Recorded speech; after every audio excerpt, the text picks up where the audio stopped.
Allahumma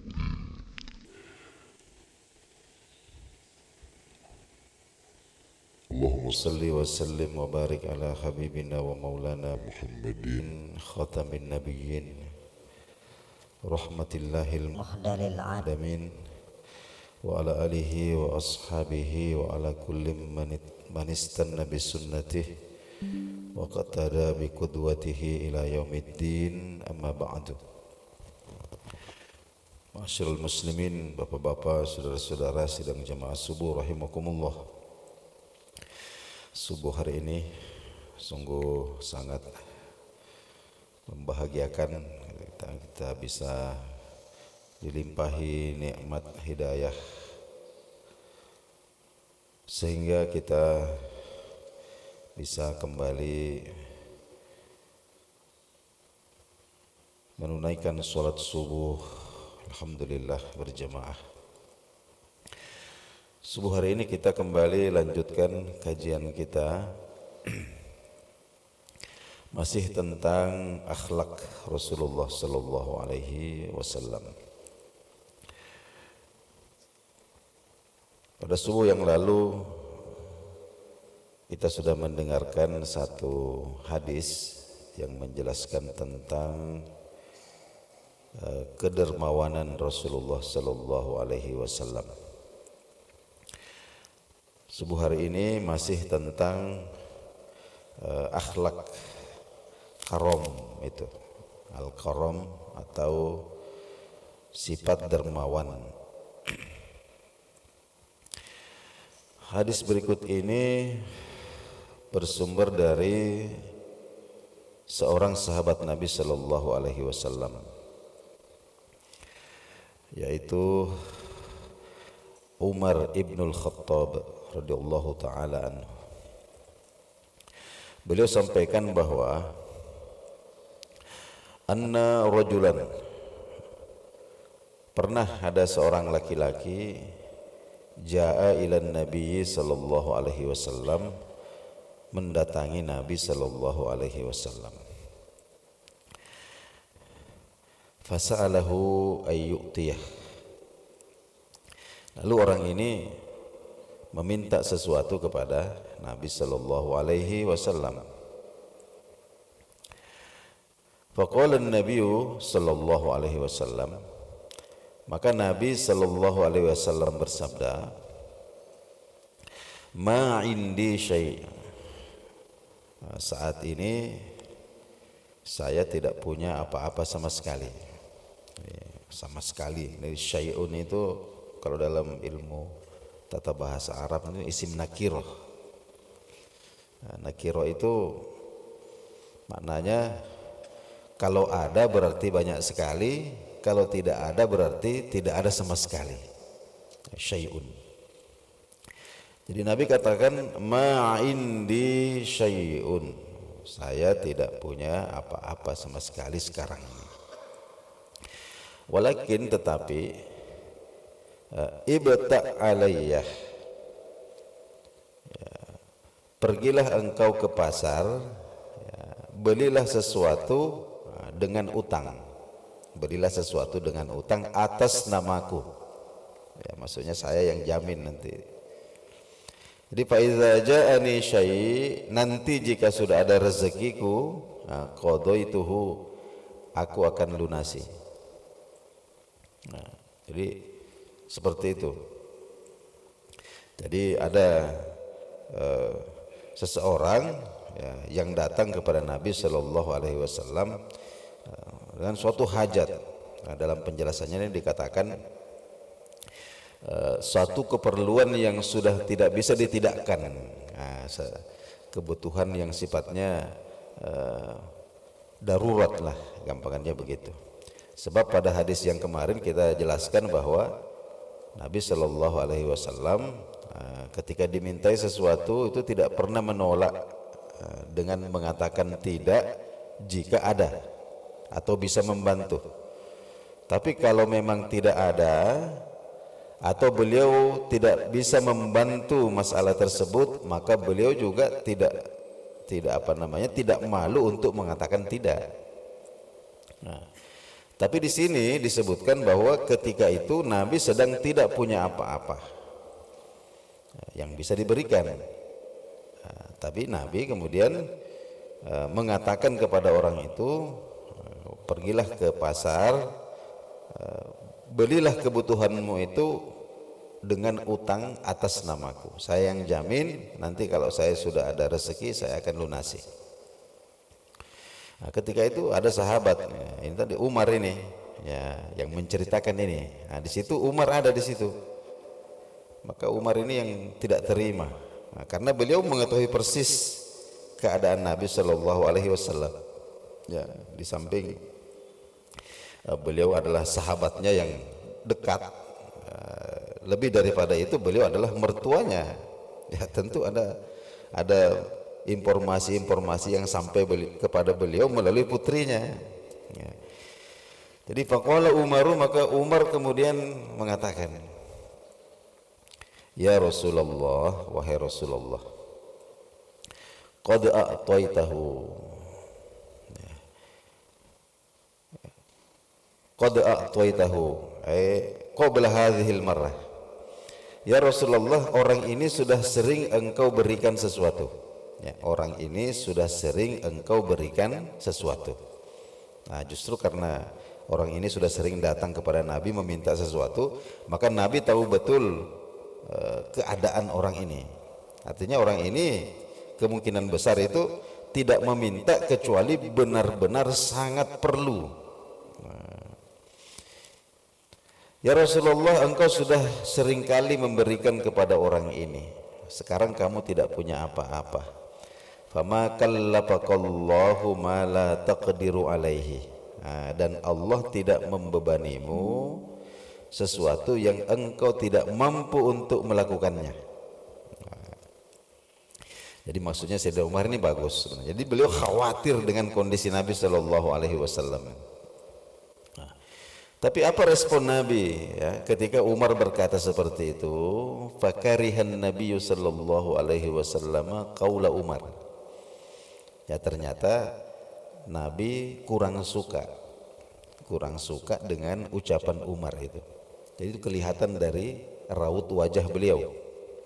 Nah, jadi ada rasa terlihat ekspresi ketidaksenangan dengan apa yang diucapkan oleh Umar itu. Nah, kemudian faqala rajulun minal ansari, maka ada seorang laki-laki sahabat juga dari kalangan Ansor. Ada yang mengatakan bahwa itu adalah Abu Tolhah. Mengatakan, ya Rasulullah, wahai Rasulullah, anfiq, ya, anfiq, berinfaklah, wala takhaf min dzil arsy iqlalan, ya, jangan takut, ya, kekayaan dunia ini berkurang, ya, karena semua itu adalah milik Allah Rabbul Arsy. Nah, ini semua adalah milik Allah yang punya arsy. Wong arsy aja yang Allah yang punya, apalagi yang lain, ya. Nah, jadi maknanya ini katakanlah menyemangati Nabi Shallallahu Alaihi Wasallam. Jadi ketika Umar mengatakan seperti itu, kemudian tampak raut wajah tidak senang, ya, dari Nabi Shallallahu Alaihi Wasallam, maka sahabat yang satunya ini kemudian memberikan motivasi, mengatakan anfiq wala takhaf min dzil arsy iqlalan, jangan takut kekayaan harta dunia ini berkurang, karena semua itu adalah milik Allah yang punya arsy. Arsy itu sangat besar, ya. Ketika mendengarkan ucapan ini, fatabassama Rasulullah sallallahu alaihi wasallam, maka Rasulullah tersenyum. Wa urifa fi wajhihil bisyru, dan bisa diketahui rasa gembira itu mengalir merona di wajahnya. Disebabkan liqaulil ansori, disebabkan oleh ucapan sahabat Ansor ini tadi. Tsumma qala, kemudian beliau bersabda, bihadza umirtu, bihadza umirtu, seperti itulah aku diperintahkan. Ya.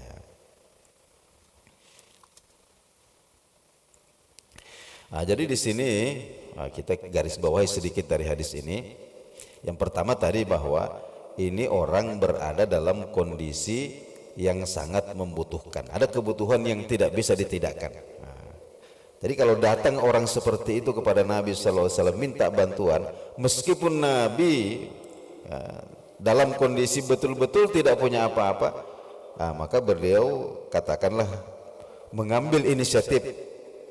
Pergilah ke pasar, berhutang, penuhi kebutuhanmu itu atas namaku, saya yang jamin. Kemudian dari kata-kata bihadza umirtu ay anfik, berinfak. Seperti itulah aku diperintahkan, maknanya itu diperintahkan untuk berinfak. Jadi ini dari Al-Quran.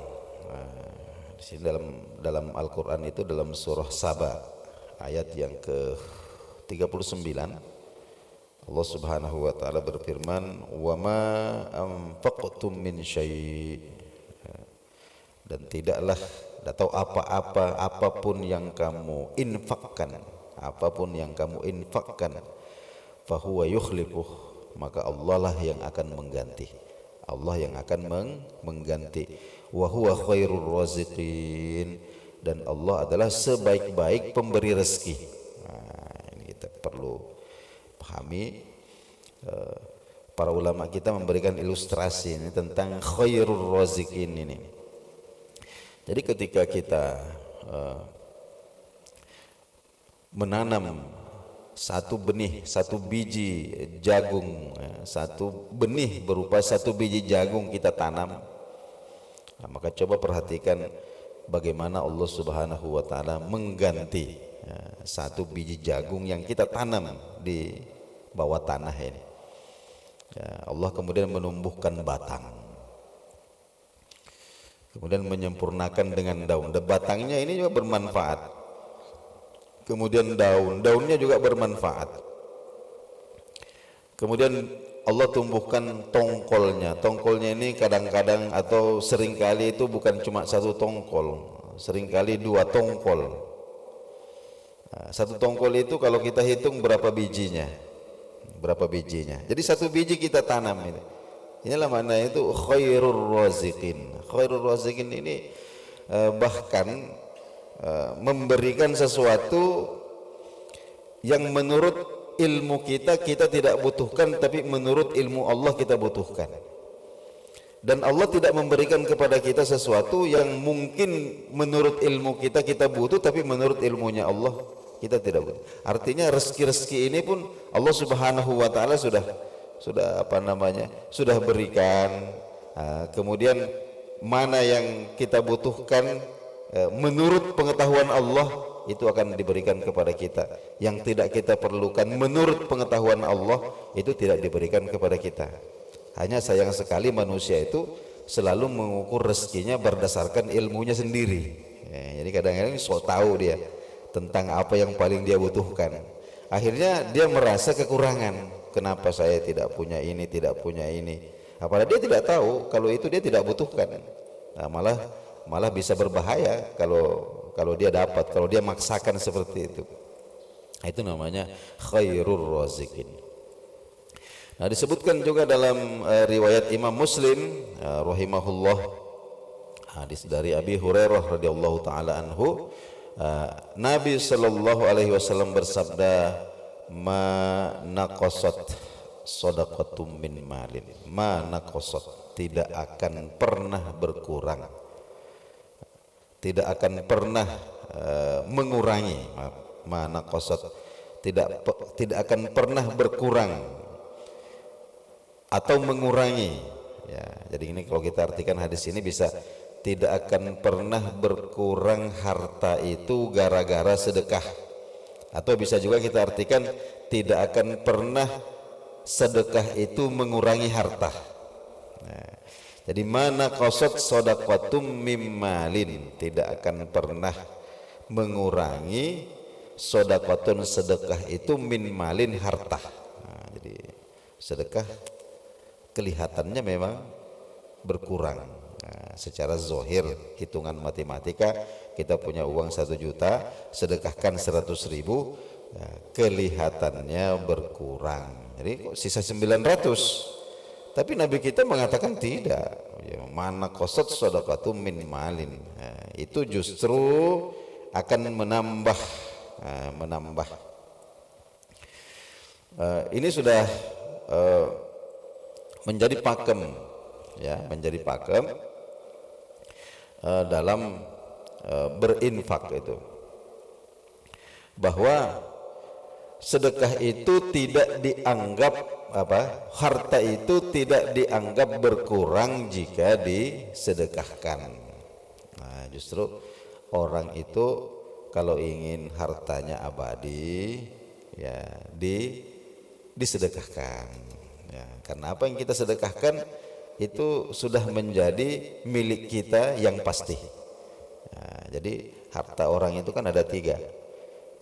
Yang pertama, apa yang dia makan itu sudah pasti menjadi miliknya, ya, tidak mungkin lagi diambil orang. Kemudian yang kedua, apa yang dia sedekahkan, nah, ini juga sudah pasti menjadi miliknya. Nah, yang ketiga, yang tidak dimakan tidak juga disedekahkan, ini belum pasti. Nah, siapa yang punya belum pasti. Nah, barangkali ditakdirkan untuk orang lain. Nah, kita pernah terjadi itu bapak-bapak dan saudara-saudara sekalian, tahun 2007 kalau saya tidak salah, itu ada tragedi kecelakaan pesawat Adam Air, penerbangan dari Surabaya menuju Manado, jatuh di perairan Batu Roro, perairan di Mamuju itu. Nah, sampai sekarang puing-puing pesawat dan jenazah korbannya itu belum ditemukan. Terjadi tahun 2007. Nah, itu ada keluarga, ada satu keluarga di situ, penumpang pesawat ini satu keluarga dari Malang. Jadi mulai ada kakek, ada bapak, ada suami, ada istri, kemudian ada orang tuanya, kemudian anak-anaknya, ada 7 atau 8 orang. Itu semuanya ada di pesawat itu, meninggal. Jadi hartanya itu banyak, harta yang ditinggalkan banyak, asetnya banyak. Tapi satu keluarga ini meninggal tidak ada ahli waris sama sekali, tidak ada ahli waris, karena satu keluarga ini sudah tidak ada semua. Ya, itu artinya apa? Makanya Nabi mengatakan bahwa harta orang itu ya ada 3 macam. Yang kamu makan itu sudah pasti punyamu, tidak bisa diganggu gugat lagi. Yang kedua, yang kamu sedekahkan pasti punyamu. Nah, yang tidak kamu makan, tidak kamu sedekahkan, belum tentu siapa yang punya. Nah, boleh jadi kemudian dibagi-bagi orang, tidak tahu. Nah, itulah pentingnya berniat, Nah, jadi seumpama ini tadi, ini ada keluarga ini meninggal ini, kemudian hartanya ini diambil oleh pemerintah desa, Nah, kamu begitu, ada sawahnya, ada asetnya, rumah, dan diambil pemerintah desa, lalu kemudian dibagi-bagikan kepada orang-orang yang membutuhkan, fakir miskin, anak yatim dikasih. Kira-kira ini orang dapat pahala tidak? Jawabannya tidak. Kenapa? Karena tidak diniatkan. Niatnya itu untuk dikumpulkan. Niatnya untuk dikumpulkan. Kalau niatnya untuk dikumpulkan tidak dapat pahala. Meskipun hartanya ini jelas dibagi-bagi orang. Nah, itulah pentingnya niat itu. Tapi seumpama ini kemarin terjadi bencana, musibah di Sumatera, banyak orang kehilangan harta. Kita lihat sendiri bagaimana rumah besar ini yang mungkin dibangun selama bertahun-tahun ini tiba-tiba ambruk di bawah air, hilang sama sekali, dengan tanah-tanahnya semua hilang. Masya Allah, betul-betul Nah, jadi seumpama ada orang yang hari ini dia niat, besok ini saya punya uang 50 juta ini saya mau infakkan, saya mau bawa ke panti asuhan, saya mau bawa ke pondok tahfiz besok. Uang 50 juta ini disimpan. Malam ini terjadi banjir bandang, uang dengan rumahnya ini hilang semua. Kita dapat pahala tidak? Dapat pahala, meskipun kelihatannya tidak jadi, kelihatannya tidak jadi, uangnya hanyut hilang, tapi dapat pahala. Kenapa? Karena sudah ada nih niat. Jadi ini penting bagi kita. Jadi harta itu selalu kita perbaharui niat kita ini, selalu kita perbaharui niat kita tentang harta kita ini. Jadi di sini kemudian Nabi SAW betul-betul katakanlah memberikan contoh ini tidak tanggung-tanggung tentang bagaimana sebenarnya cara yang paling tepat untuk menjaga harta. Rata-rata kita itu cinta dengan harta kita, supaya harta itu tidak hilang. Ya, kita simpan yang kita butuhkan, ada sisa kita sampaikan, kita tabung, kita tabung kepada Allah Subhanahu wa taala melalui orang-orang yang membutuhkan. Nah, makanya Nabi SAW dalam satu hadis juga mengatakan bahwa hadiyatum minallahi lil mu'min, termasuk hadiah dari Allah bagi orang mukmin itu, idza sa'ala sa'ilun amama babihi, ketika ada orang yang mengetuk-ngetuk pintu rumahnya meminta sesuatu. Jadi kalau ada orang kok ditakdirkan berdiri di depan pintu rumah kita, mau dari sekian banyak rumah kok pintu rumah kita yang diketuk ini, kemudian dia meminta sesuatu keperluan, maka Nabi mengatakan itu hadiah dari Allah. Itu hadiah dari Allah. Ya, mau berikan. Nah, inilah yang mengantarkan harta kita sampai di hadapan. Maka kelihatannya berkurang itu, tapi Nabi mengatakan mana qasat shadaqatum min mal, itu sedekah itu sama sekali tidak mengurangi harta. Justru harta kita itu akan terpelihara. Kemudian hadis terakhir ini dari Sayyidah Aisyah radhiyallahu taala anhuma, Nabi sallallahu alaihi wasallam, baginda Nabi SAW itu di antara akhlak beliau itu kana yaqbalul hadiah. Kalau diberikan hadiah apapun, mau yang kecil mau yang besar, beliau pasti terima. Tidak pernah beliau itu menolak hadiah, tidak pernah. Bahkan dari orang Nasrani sekalipun, bahkan dari orang non muslim sekalipun, orang Yahudi memberikan beliau hadiah, beliau terima. Wa yusibu alaiha, dan tidak sekedar menerima, wa yusibu alaiha, dan ketika beliau ada kemampuan maka beliau akan membalas pemberi hadiah tersebut dengan hadiah yang sama. Baik, Bapak-bapak, saudara-saudara sekalian, inilah dahulu kajian kita subuh hari ini. Besok subuh kita lanjutkan kembali tentang tema kita adalah tentang fi hayai Rasulullah sallallahu alaihi wasallam. Salah satu akhlak Nabi sallallahu alaihi wasallam yang paling menonjol, makanya diberikan bab khusus, itu adalah al-haya, sifat malu. Subhanakallahumma wa bihamdik asyhadu an la ilaha illa anta astaghfiruka wa atubu ilaik. Wassalamualaikum warahmatullahi wabarakatuh.